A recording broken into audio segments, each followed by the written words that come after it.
大家好，我是 Rosie， 欢迎来到我的频道。今天我们来探讨一个比较 tricky 的话题：创业还是就业，或者说创业还是打工。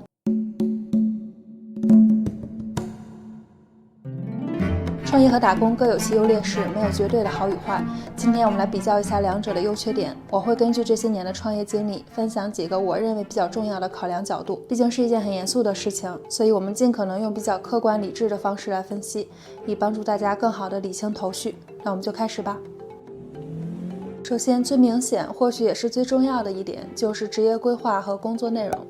创业通常会把自己的兴趣变成工作，这是一种非常难得和幸运的经历。你可以完全掌控事业的发展方向，并且工作内容会完全按照你的计划来进行。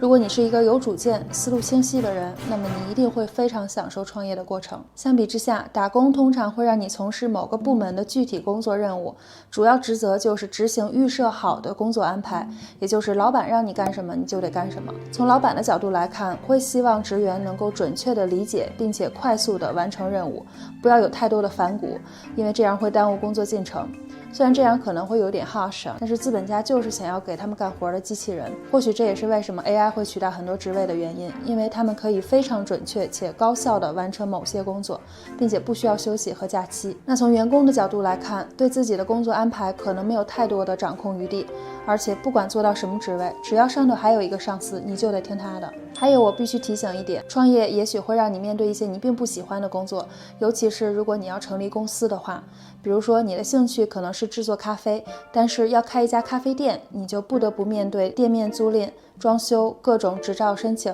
雇佣员工以及报税等等，行政方面的工作是很繁琐的，可能会超出你的想象。应该不会有很多人喜欢处理这些事务，但这是不得不面对的。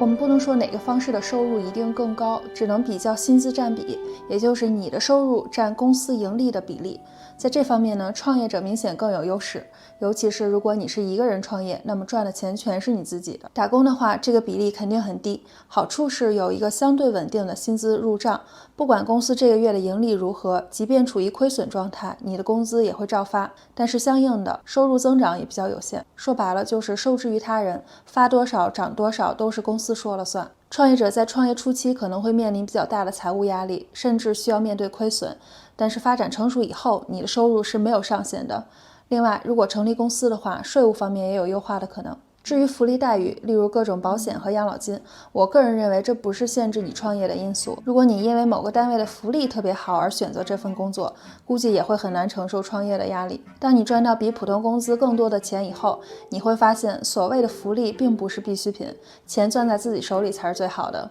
马斯克应该不会在乎公积金吧？这个很显而易见了，创业会面临很大的风险和不确定性。如果没有合伙人的话，这个风险是完完全全在你自己的身上，你可能会面临很多困难，甚至是倒闭。所以创业需要有比较大的胆子，胜败乃兵家常事，不如意事常八九。大家还是保持一个比较好的心态，毕竟健康快乐最重要。打工相对来说比较稳定，除了很特殊的情况，雇主是不能随便解雇你的，收入来源会比较稳定。裁员的话，通常也会给你一些补偿，并且需要提前通知你。但如果说你现在的情况不是这么的理想，比如说公司可以随便和你解除雇佣关系，那么这种情况下，我还是建议大家一定要让自己更强大，尽量避免处于过分劣势的情境。只有自己强大了，才什么都不用怕，此处不留爷，对不对？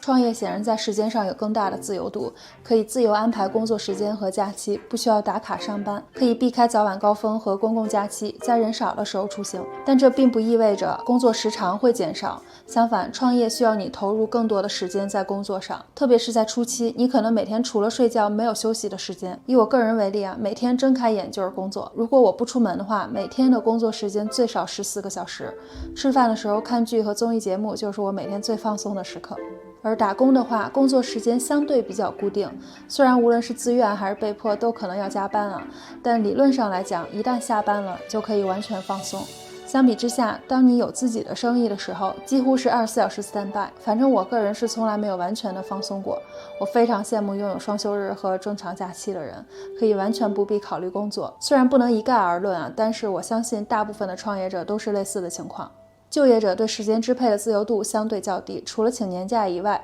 放假时间是不能自主选择的。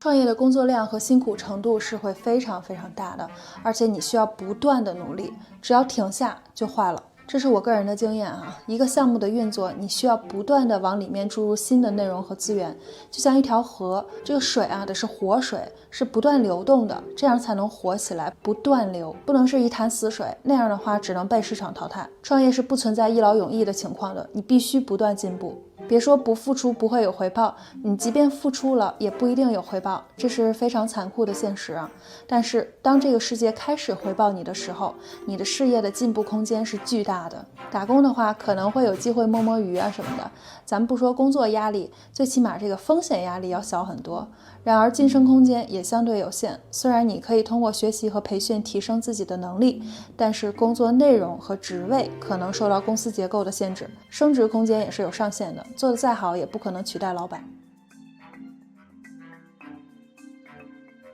创业的话，基本上公司的发展方向就等于你人生的发展方向，除非你有合伙人，否则你有100%的掌控权。如果你的性格不喜欢过多约束和受制于人，创业能让你更加自由地掌控自己的生活和事业。当你的理想实现的时候，这种成就感是无法用任何事物来比拟的。打工者则比较难控制公司和业务的发展方向，但是你工作的价值和意义是不可以被忽略的。因为我认为创业和就业这两者只是形式不一样而已，不代表一个人的价值。我们的目的是要做什么事情。假设一个人想要成为独立游戏开发者，创造自己设计的游戏，如果他在游戏公司打工，可能只能负责某个具体的工作，无法掌握整个游戏的方向和内容，所以他可能需要创业才能实现自己的游戏开发目标。假设一位建筑师的理想是要做出很棒的建筑，但他不需要自己开公司才能做到啊。只要做好设计工作，就能完成自己的目标了。开公司说不定还会分散注意力，阻碍创意。所以我们没必要过于纠结形式的选择，最主要是看你到底想要什么。再比如从事美甲行业，你是想当美甲师，还是想开一个美甲店？人生的不同阶段会有不同的理想，看你当下的需求是什么，就可以很容易地判断出实现它的方式。创业或打工不是目的，只是途径。以上观点都是我个人的看法啊，如果有说的不对的地方，还请大家帮我指正。希望这期视频能对有需要的朋友有所启发。感谢大家的观看，不要忘记点赞订阅，祝你好运，我们下期见。